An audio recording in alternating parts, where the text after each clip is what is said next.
বিসমিল্লাহ, আসসালামু আলাইকুম। তো আজ আমরা দুপুরে কি খাবো দেখুন।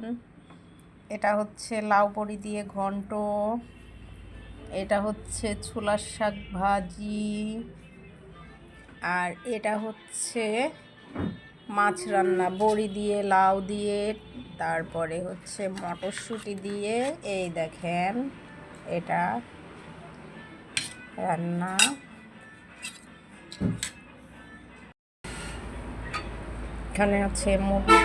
এখানে আছে মুরগির মাংস,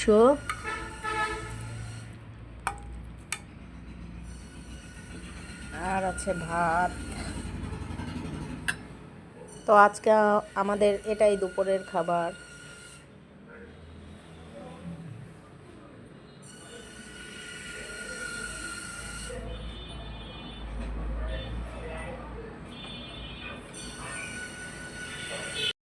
আমরা এখন খাওয়া শুরু করব। সবাই ভালো থাকেন। আল্লাহ হাফেজ।